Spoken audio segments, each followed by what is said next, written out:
pour les Ça va enfants. ça va être très dur. Bon.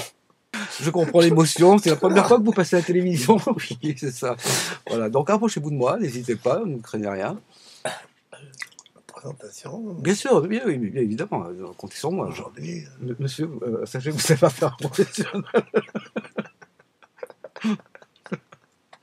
Professionnel de l'animation, hein, donc Casino, Carrefour, Intermarché, ça me connaît. Hein, donc, bon, docteur honoris causa de l'université de Varsovie. professeur, Professeur, excusez-moi de... hilarantologue à la faculté de biologie de Bologne. Directeur scientifique du centre de recherche des activités cliniques de Dublin. Voilà. Chef du département division et recherche en neurosciences affectives et de l'humeur à New York. Nous avons donc le plaisir d'accueillir aujourd'hui l'éminent professeur Monsieur Navariol.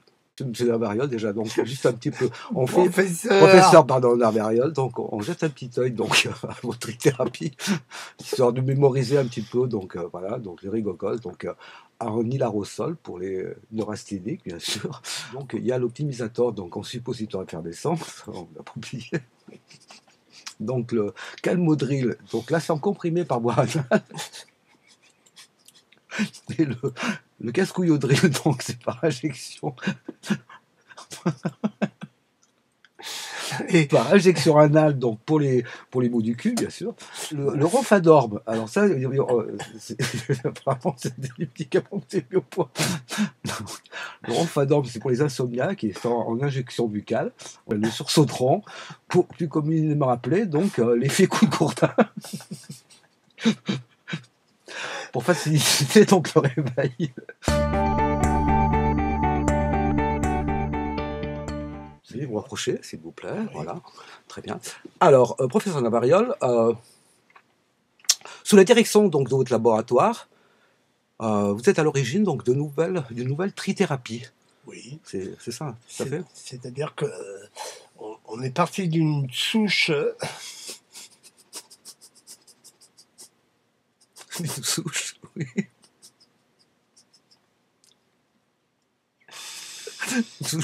Une souche d'arbre, une souche.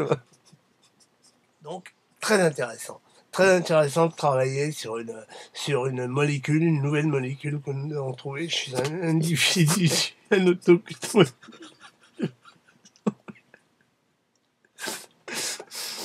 Donc, cette molécule, donc, la molécule souche, donc, elle a été prélevée donc, sur un individu. Au départ, sur un patient à moi qui avait une tendance à être dans un état euphorique. C'est-à-dire qu'il s'épuisait tout seul en riant. D'accord. Parce qu'il rit tout le temps. Mmh. Vous pleurez. Excusez-moi, c'est l'émotion. Quand je parle de gravissimité... D'accord. Vous avez fait des expériences, je suppose, pour en arriver à ces conclusions. On a fait des essais cliniques en Afrique, voilà. Comme tout le monde, mais bon.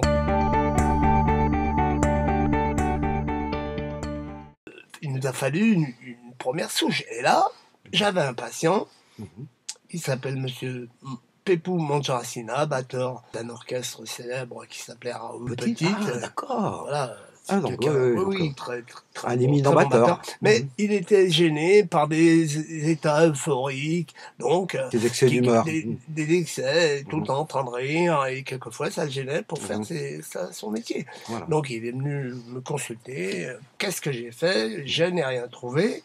J'ai donc prélevé une cellule souche pour l'analyser, et c'est là que je me suis aperçu qu'à partir d'une cellule de... Non, c'est là que je me suis aperçu, voilà. Si vous voulez, qu'on a partagé la cellule et on est arrivé à un produit qui s'appelle le Tristocol. Ozan. Tristozan. Ozan, pardon. On a fait des essais sur monsieur Pepou Manjaracina. Voilà. Et on s'est aperçu qu'il y avait une amélioration vraiment sensible. Sauf que monsieur Manjaracina a une propriété, c'est que l'effet dure tout le temps. C'est-à-dire qu'il est tout le temps obligé Donc lui, il a un protocole. Moi, j'ai des exemples, on a travaillé, voilà, par exemple. Mmh.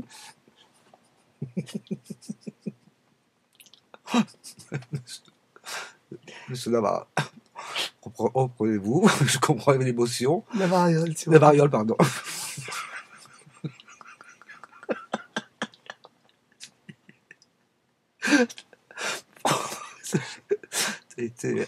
Ça a été vendu là. Bon, alors, monsieur Navariol, donc, allez, reprenez-vous, donc, approchez-vous de moi, voilà, d'accord. Voilà, parlez plus près du micro.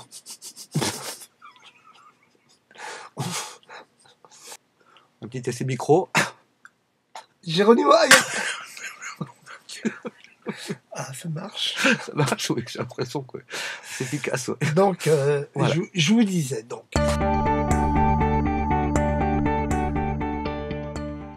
Vous prenez un Portugais lambda, qui va travailler à 5 h du matin, en pleine forme, dans un travail de maçonnerie, très dur, très harassant, voilà. Un métier difficile. Certainement. Oui, épuisant. Là, tout va bien, il fait un travail normal, quoi. Ensuite, repas affreux, froid. Voilà. Sur les chantiers, c'est rarement chaud, oui. Mais bon, voilà, tout est normal jusqu'à là. L'après-midi, une journée encore plus harassante qui se termine plus tard que d'habitude parce qu'il y a eu une intempérie entre-temps, ce qui fait que ça a compliqué les choses. Bon. Voilà. Voilà. Toute la misère du monde, quoi. Après 2 heures de transport en commun, il rentre chez lui à 9 h. Il est parti à 5 h. Il rentre chez lui à 9 h, bien, voilà, pour manger avec son épouse, qui l'insulte de tous les noms, parce qu'elle a une tendance à boire, comme tous les couples normaux, parce qu'elle est seule, dans une cité triste. Donc voilà, tout est normal. Donc à ce moment-là, le repas, c'est fini, au lit. Voilà. Et là, après une journée aussi bonne, une vie presque de rêve, un encéphalogramme de rêve, à ce moment-là, il s'endort, et là, lui n'a pas besoin de thérapie. Ouais, parce qu'il il est naturellement optimiste, il n'a aucun problème d'humeur. Il faut quand même être assez optimiste pour se lever à 3 h du matin pour aller travailler sur un chantier plein de neige. Donc, vous êtes d'accord? Voilà. Quelquefois qu'il se mette un coup de marteau sur les doigts. À ce moment-là, un peu de Christocol, on pourra reconstituer, si vous voulez, la posologie idéale qu'on pourrait mettre chez les gens perturbés. D'accord. Oui. Je vois tout à fait. Là, voilà.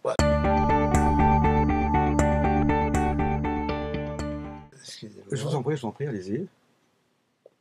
Un petit réglage. Oui. Voilà. J'ai une cellule souche qui est bientôt terminée. Ah oui. Voilà. Alors, voilà. D'accord. C'est une nouvelle souche. Avant d'aller plus loin, si vous voulez, donc dans le développement donc des posologies et puis des pathologies donc auxquelles s'adressent donc vos médicaments, professeur Navariol, donc de quelle manière est administré donc le Rigocol?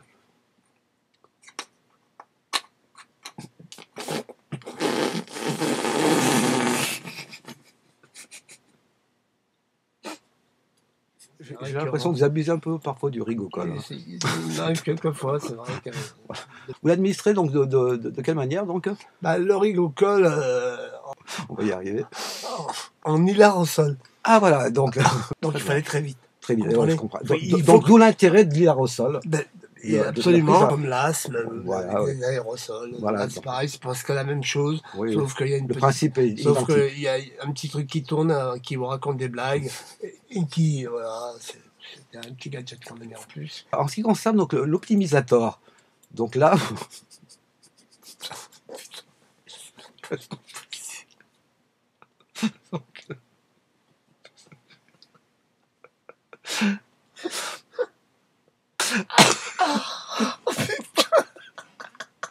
Reprenez votre micro, monsieur de Navarra, ça va vous aider. Vous allez voir. Voilà, donc, j'insiste, j'y tiens. Donc, il faut qu'on soit clair donc avec nos téléspectateurs. Écoutez, moi je trouve que quand même que vous avez un ton. Un peu insolent. Non, je comprends que vous fassiez votre métier, que vous vouliez la vérité, mais plusieurs fois j'ai été attaqué sur les réseaux sociaux où on me prenait pour, déjà mon nom a été, comment dire, déformé. Rapprochez-vous, monsieur professeur Lavariole. Voilà, vous voyez, tout de suite, ça vous fait un peu rire. Ah mais non, non, vous n'avez pas. Professeur Lavariole. Voilà, non. Et confiance. Non, mais je n'ai pas honte de mes origines. Voilà, qui sont d'ailleurs albanaises. Voilà, ce qui explique un peu la curiosité.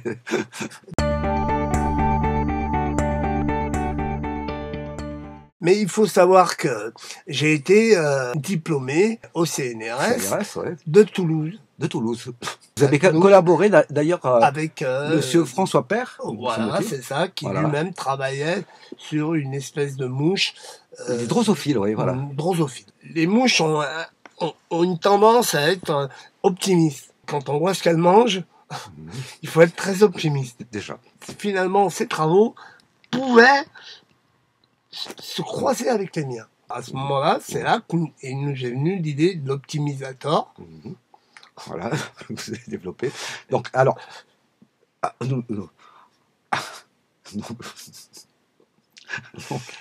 donc j'insiste, excusez-moi, j'insiste lourdement. Donc, on aurait aimé connaître donc quel est le mode d'administration donc de l'optimisateur. Donc, l'optimisateur, on n'a pas trouvé mieux.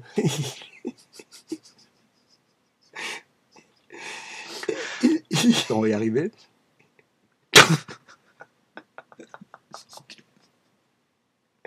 Il est donc administré en suppositoire effervescent. Voilà. Monsieur professeur Variole, voilà, vous êtes arrivé, enfin. Mais il y a une bonne raison pour ça. Il y a un projet qui est un peu top secret, je ne peux pas trop vous en parler. Comment la médecine peut avancer dans la géopolitique? Alors là, oui. Alors là... surprenant. Effectivement, là j'ai du mal à faire le lien entre... Mais il y a un certain danger. Mais il y a un danger. C'est extrêmement dangereux. Ça peut être extrêmement dangereux. Vous pouvez agir donc sur des masses, sur des populations... Sur une, comment dire, comme les épandages, comme l'épandage de champs, c'est-à-dire des zones à traiter, très précises. Votre mode d'épandage est un peu particulier. J'ai cru comprendre que...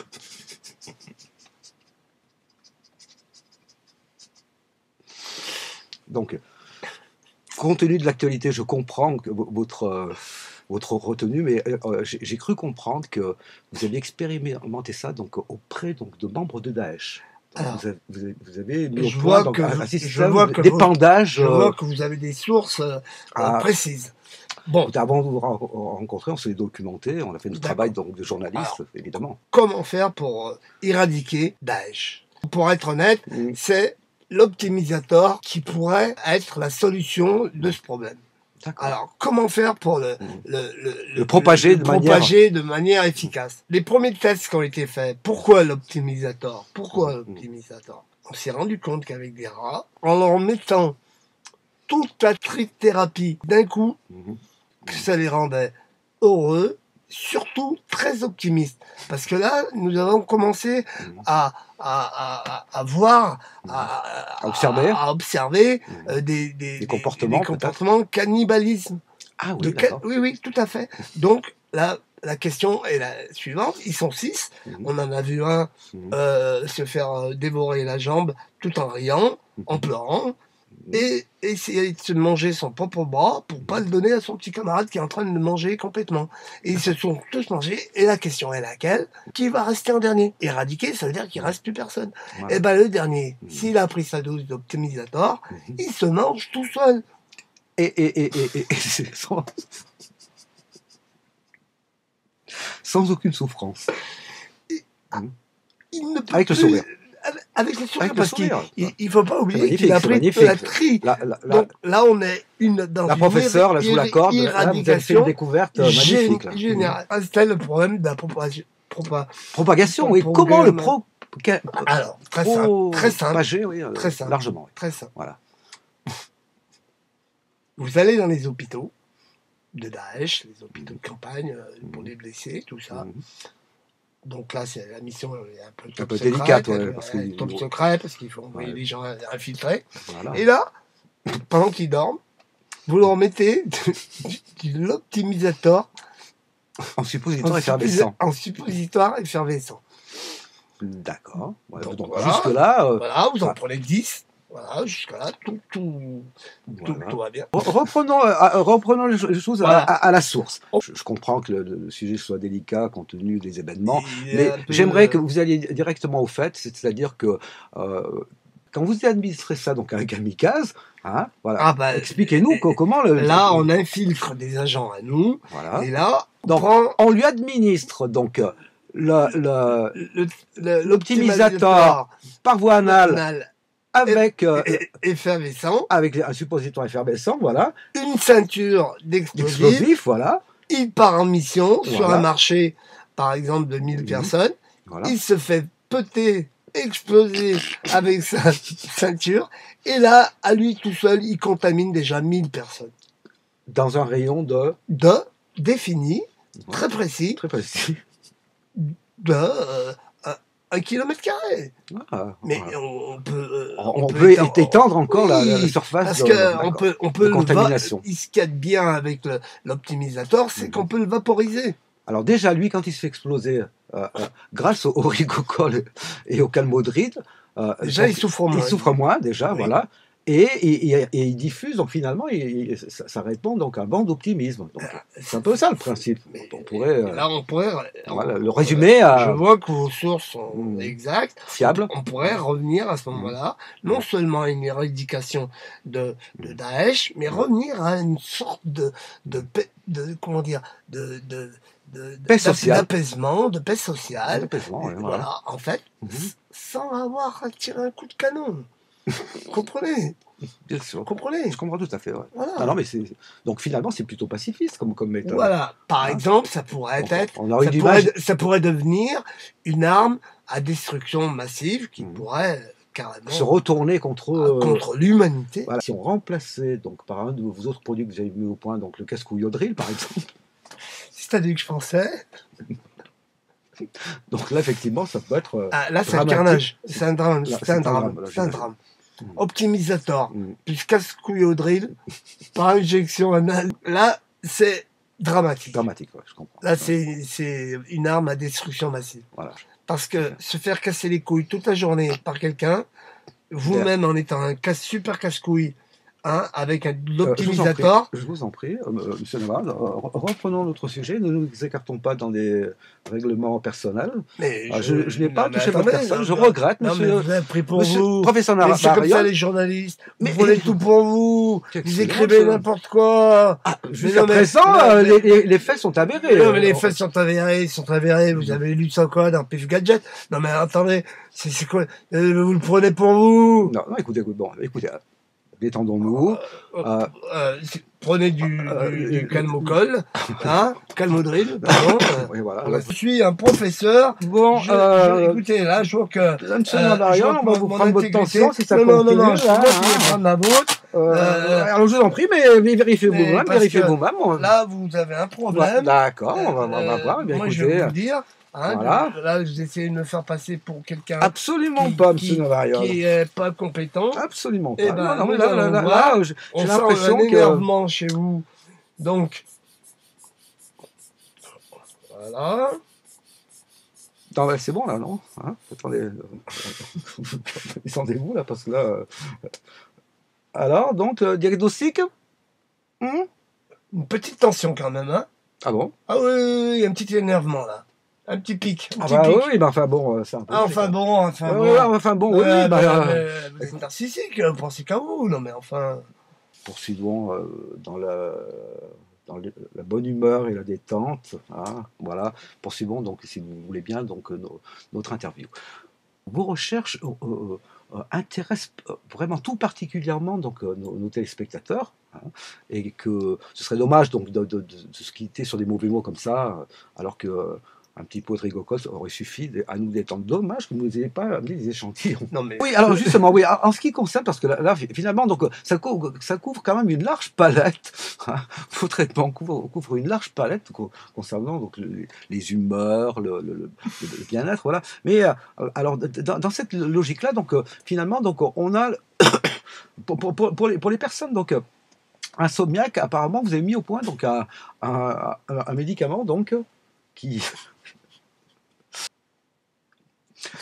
Quel est donc ce médicament donc, qui permet de régler donc, tous les problèmes d'insomnie, hein? Voilà. Voilà, continuez à faire vos réglages, monsieur Nabariol.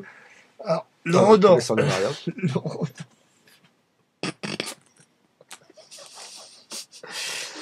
Donc, le Rodin.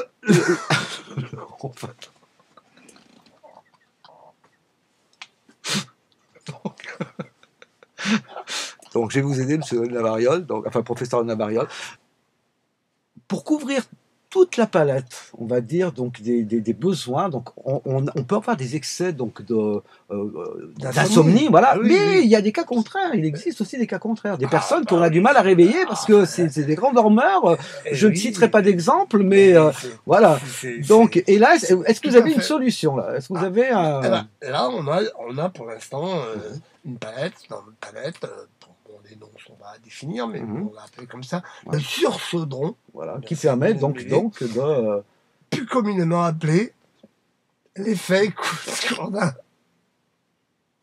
D'accord, et qui permet donc si j'ai bien compris, donc le sursaudron, donc plus communément appelé donc effet coup de Gourdin, donc c'est pour faciliter donc... Le réveil. Le réveil. Donc, une formation. C'est efficace, là? Alors, absolument, une formation à celui qui va donner le coup de gourdin. Parce que c'est...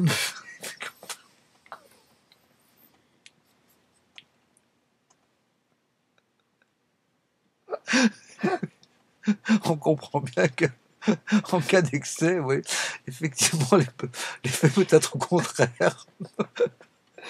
Le remède est pire que le mal. C'est bien ça.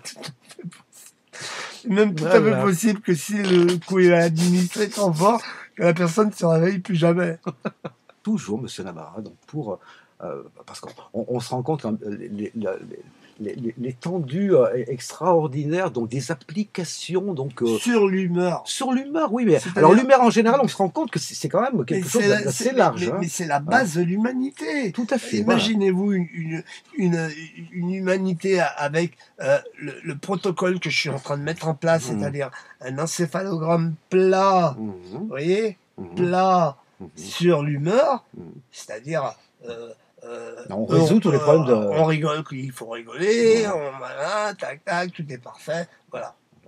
Mais ça n'existe pas. Donc on a besoin de substituts pour pouvoir... Voilà. C'est un peu comme les diabétiques, on les encéphalogrammes, des pics, des trucs, parce que c'est très compliqué d'être heureux, c'est très compliqué d'être optimiste, c'est très compliqué. Ne nous voilons pas la face. C'est très compliqué. On s'en rend compte tous les jours au quotidien. C'est très compliqué de se réveiller. Autant se réveiller pour de bon, parce que je vous dis, il faut des formations. C'est un protocole qui va se mettre en place, si vous voulez, avec les gens, c'est les gens qui vont faire le produit. Vous comprenez, c'est pas la science à ce moment-là. On est presque dans le mystique. Vous comprenez, on est dans l'âme. Oui, on n'est pas dans la chimie. Voilà, alors que c'en est. Alors que c'en est. Oui. Pour conclure dans la bonne humeur, hein, voilà, hein, et puis dans la paix et la sérénité. Moi, je sens pas que ça va se conclure dans la bonne humeur. Mais bon, si vous le dites... Non. Tentons, malgré nos divergences. Hein, il y en a. Non, je vois où vous voulez en venir. J'aimerais simplement avoir votre dernière définition donc, sur l'hilarantologie. L'hilarantologie. Voilà, puisque c'est quand même votre domaine d'investigation. De prédiction. Voilà. L'hilarantologie. Voilà. Donc, c'est basé. Donc, j'ai l'impression vraiment que je vais vous le chanter, comme dans la publicité, parce que quand je chante, j'ai l'impression que vous comprenez mieux. Ah, quand je parle. C'est possible. Parce que je vous l'ai dit, depuis, ça fait quand même 50 fois que je vous l'explique. Bon, c'est basé sur l'humeur. D'accord. C'est l'étude comportementale de l'humeur chez un être humain. Est-ce que vous me suivez? Tout à fait, monsieur Navarre. Comment être bien tout le temps. Et ça, c'est le meilleur remède contre la crise, contre les guerres, contre la diarrhée. Un seul médicament pourrait régler tous les problèmes. Comprenez? Je suis pas en train de devenir fou, là, quand même. Oui, quand même. J'ai l'impression que vous faites un... est-ce que, entre nous, monsieur Navarre, est-ce que vos médicaments, vous les testez sur vous-même? Absolument. Ouais. Absolument. D'accord. Ouais, c'est bien ce qui me semblait. Et pourquoi il y aurait un problème? Aucun problème. Parce que sur Pasteur, sur qui il a testé la rage? Pasteur. Sur lui-même. Il a testé sur lui-même. D'accord. Alors... Pasteur, c'est qui? C'est un guignol? Ah non, pas du tout. Je suis pas en train de devenir fou, là. Non, mais quand même. Passons à la suite. On prend du rigicole. Oui, ça marche tout de suite. Regardez. C'est efficace. Ça marche. C'est incroyable, c'est miraculeux.